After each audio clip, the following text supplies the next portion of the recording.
छंदांसि भोजेषु माता शयनेषु रम्भा क्षमा धारित्री सद्गुणयुक्ता प्रिया धर्मपत्नी।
विशाल, विशाल, विशाल,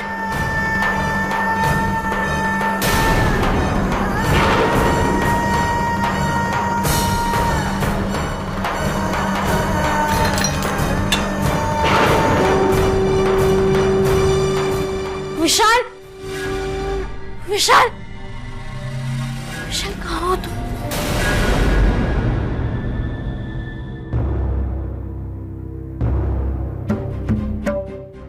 पूरे घर में देख लिया, विशाल कहीं नहीं है। मालिक पूरा देख लिया, कहीं पे भी नहीं है, छत पे भी नहीं है। बाहर आसपास और आंगन में सब जगह ढूंढ लिया, विशाल का कहीं पता नहीं चल रहा है। कहाँ जा सकता है ये लड़का? उसे तो यहाँ के रास्तों के बारे में कुछ पता नहीं, पता नहीं कहाँ गया होगा। जितेन तू बिरवा को लेकर जाना गांव में ढूंढ, मैं जरा बाजार में बस स्टैंड में देखता हूँ। चल बिरवा। मैं भी आपके साथ चलूंगी। हाँ चल।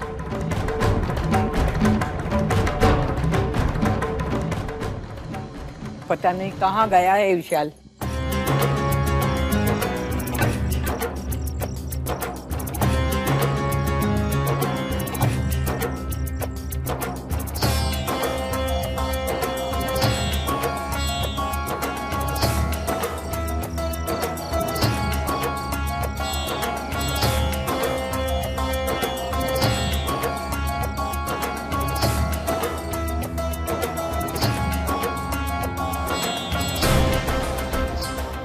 नमस्ते।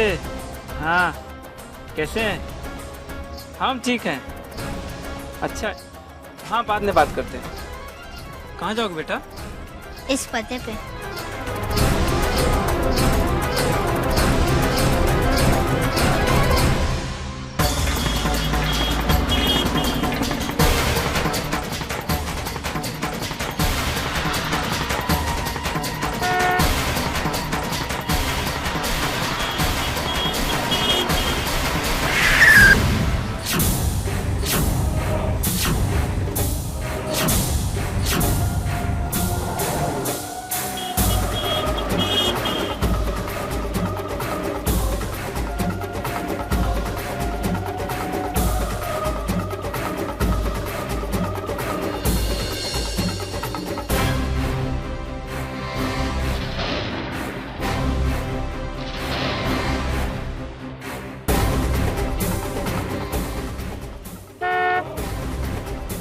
मालिक गाड़ी रोकी।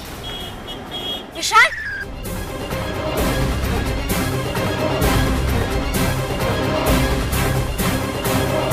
विशाल,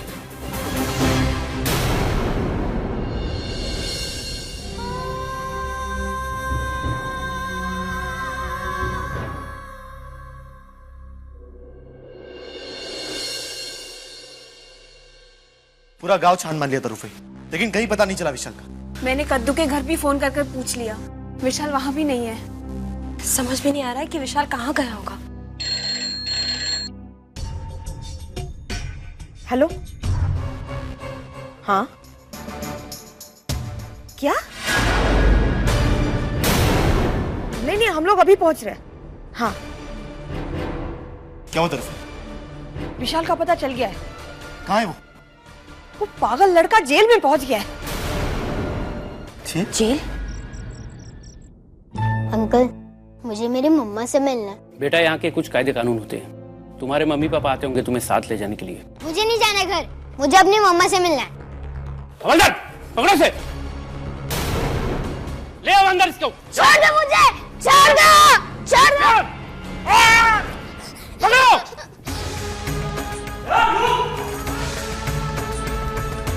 पकड़ो से।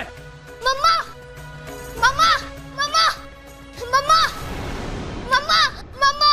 विशाल, मम्मा, विशाल, कैसे हो तुम बेटा? मम्मा, मैं भाग कर रहा हूँ आपसे मिलने। छोड़ो इसे, छोड़ो इसे, छोड़ो इसे। मैं किधर नहीं जाऊंगा। छोड़ो मेरे बेटे को। मैं आपके पास ही रहूंगा। विशाल, तुम्हें मुझसे कोई दूर नहीं कर सकता। बेटा छोड़ो, विशाल, छोड़ो इसे। विशाल, विशाल, तुम मेरे बेटे हो, तुम्हें कोई दूर नहीं कर सकता है। विशाल!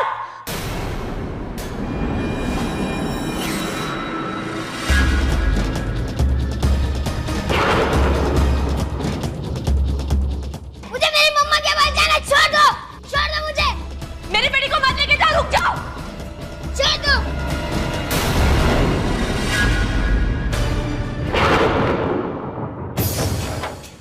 आज પછી ક્યારે પણ મેરી સંતાન को अपनी मत बोलना, समझी ने? चल तू। छोड़ दो मुझे, मुझे मेरी मम्मा के पास जाना, छोड़ दो।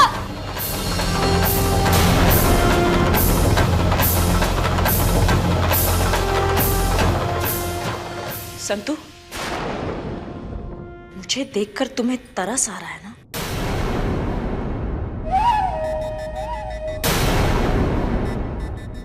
एक्चुअली तुम्हें देखकर मुझे ज्यादा तरस आ रहा है। कितना अजीब है ना, तुम्हारा बेटा तुम्हें मां नहीं मानता और मेरे लिए वो आधी रात को घर से भागकर आया है, मेरे लिए।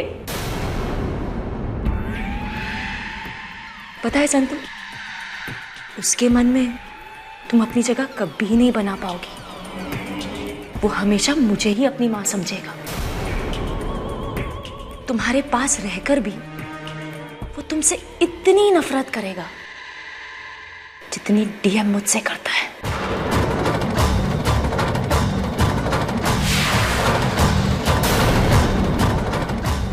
All the best.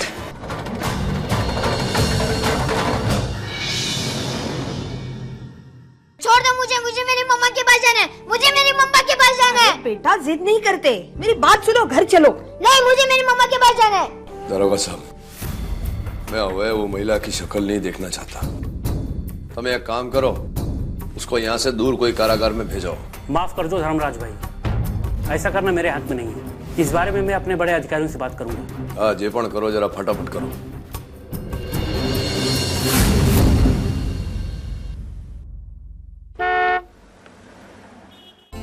एक तो नन्ही सी जान और इतना बड़ा दुख। जब से जेल से आया है तब से रोए ही जा रहा है, वो रोए ही जा। बहुत मुश्किल से उसे घर ले आए बाबूजी। पूरे रास्ते भर रो रहा था, एक ही जिद लगा रखी थी कि उसे मेघा के पास रहना है। 10 साल से उसके पास रहा है, लगा हो ही जाएगा ना। पर उस नन्ही सी जान को कैसे समझाए कि वो मेघा की ममता में खोट है। पूरे परिवार को अपना दुश्मन समझ बैठा है। सिर्फ तरुफी को अपने पास आने देता है। अब भी वही है विशाल के पास। पता नहीं चुप हो गया होगा या अब भी रो रहा है।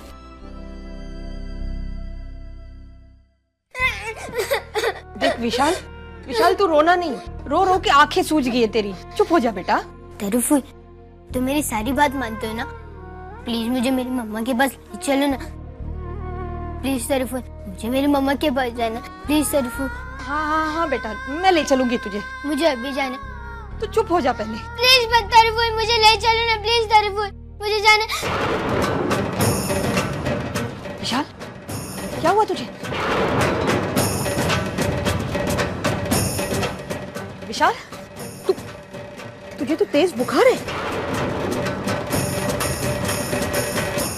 नाना जी, हाँ? अब मैं चलती हूँ, बहुत देर हो गई है। अगर कोई काम हो तो मुझे बता देना। बेटा इतनी रात को तू कहाँ जाएगी? आज रात तू यहीं रुक जा।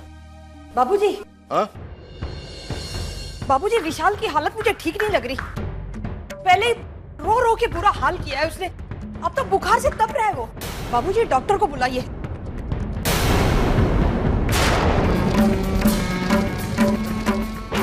पापा चल। विशाल विशाल तो जाइए अब यहाँ से, मुझे आपसे बात नहीं करनी है। विशाल विशाल जाइए, आपने मेरी मम्मा को मुझसे दूर करे। चल विशाल को बैठाओ। जाइए विशाल मेरी बात, विशाल मेरी बात, विशाल विशाल हितेन डॉक्टर को फोन करो। इधर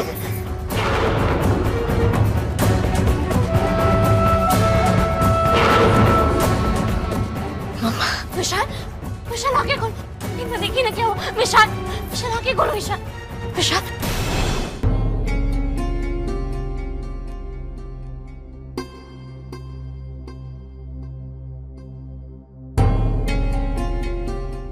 देखिए मैंने इसे इंजेक्शन दे दिया है, अगर इसके बाद भी इसका बुखार नहीं उतरेगा तो मैं कुछ दवाइयां लिख देता हूँ, आप इसे मंगवा लीजिएगा। जी, और अगर फिर भी बुखार कम ना हो तो ठंडे पानी की पट्टियां रखे डॉक्टर। हाँ हाँ धर्मराज जी, मुझे आपसे कुछ बात करनी है, आप प्लीज मेरे साथ आइए। चंपाकली चला मेरे साथ।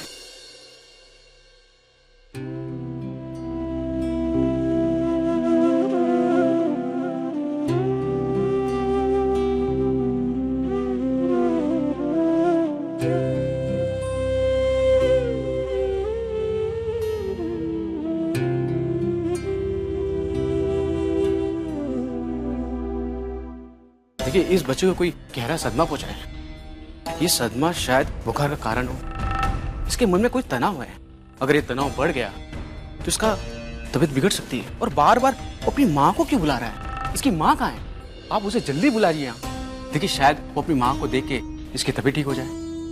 डॉक्टर वो बच्चा है, मैंने जिस महिला को वो अपनी माँ समझ रहा है वो उसकी माँ नहीं है, उसकी असली माँ ये है। देखिए प्लीज, वो जिसे बुला रहा है आप उसे यहाँ बुला लीजिए एक बार। क्या भी बात करो चाहता मैं, एक बच्चे का बाल हट पूरा करने के लिए मैं किसी और महिला के साथ उसका संबंध नहीं जोड़ सकता। देखिए डॉक्टर होने के नाते मैंने अपनी सलाह दे दी, जैसा आप ठीक समझे। कल सुबह एक बार आके फिर से चेक करूंगा।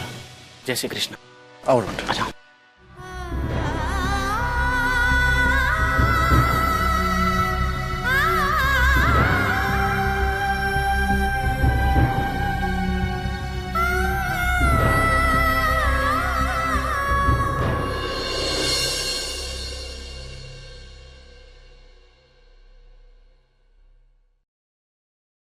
मालिक वो तुम्हारी बात सांभळ, कुछ भी हो जावे पर वो महिला इस घर में नहीं आने वाली, समझी गई ना तुम? मालिक विशाल की हालत बहुत खराब। विशाल अपनी माँ को बुला रहा है, अने तू उसकी माँ है, अब भूल क्यों जाती है तू? है पर वो उससे नहीं भूला पा रहा है, वो मुझे अपनी माँ मानता ही नहीं, वो मुझसे इतनी नफरत करता है, वो मेरा चेहरा तक नहीं देखना चाहता। हाँ तो जब तू ये घर में आवी, मेरे बाकी के संतान भी तुझसे नफरत करते थे ना, पर तूने कैसे प्यार से सबका दिल जीता, ये वो करवानू नहीं। वो तो तेरे सगे संतान भी नहीं थे, विशाल तो तेरा सगा दिख रहा है। पछी क्या करूं, माँ हूं ना, मुझसे उसकी हालत देखी नहीं जा रही। विशाल बरोबर हो जाएगा, डॉक्टर देख के गया ना, दवा दे के गया है, घर के बाकी सदस्य है ना उसका ध्यान रखने के लिए। ये जो कुछ भी हुआ है ना उस महिला के कारण हुआ है। હવે मैं उसको यहाँ से दूर भेजना चाहता हूँ, એટલા માટે मेरा अहमदाबाद जाना जरूरी है। हाँ चालू निकलूं?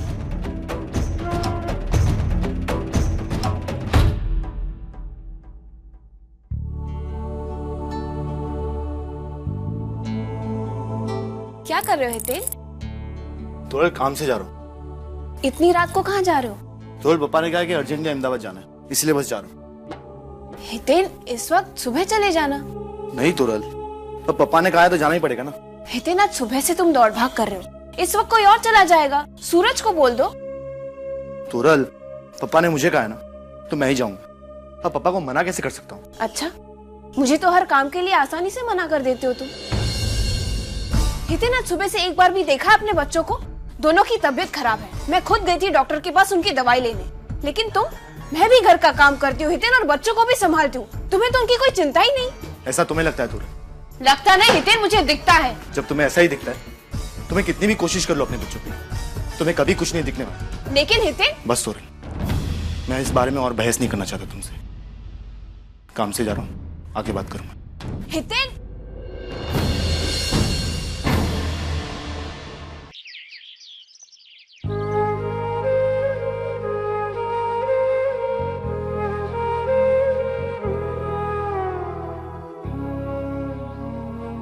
संतू, तुम रात भर सोई नहीं, जाकर थोड़ा आराम कर लो। तब तक मैं बैठती हूँ विशाल के पास। नहीं तोरल, मैं यहीं रहूंगी। मम्मा, मम्मा मुझे छोड़ के मत जाओ। विशाल, मैं यहीं हूँ तुम्हारे पास।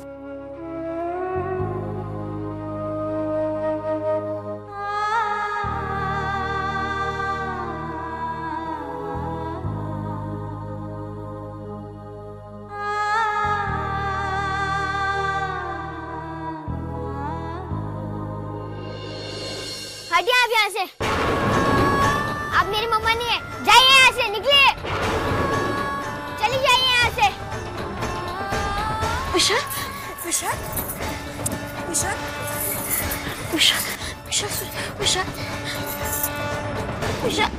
ओह माय गॉड, फिर से इसकी हालत खराब हो गई। रात से सुबह हो गई, लेकिन बुखार अभी वैसा का वैसा ही है। देखिए, मैंने आपसे पहले भी कहा था कि ये बुखार तनाव के कारण, बेहोशी की हालत में भी अपनी माँ को बुला रहा है। यदि इसकी हालत ऐसी ही रही तो इसका मानसिक संतुलन बिगड़ सकता है। आप इसकी माँ को क्यों नहीं बुला रहे? देखिए, जब तक पेशेंट के अंदर रोग से लड़ने की इच्छा शक्ति नहीं होगी तो दवाइयां भी कोई काम नहीं है।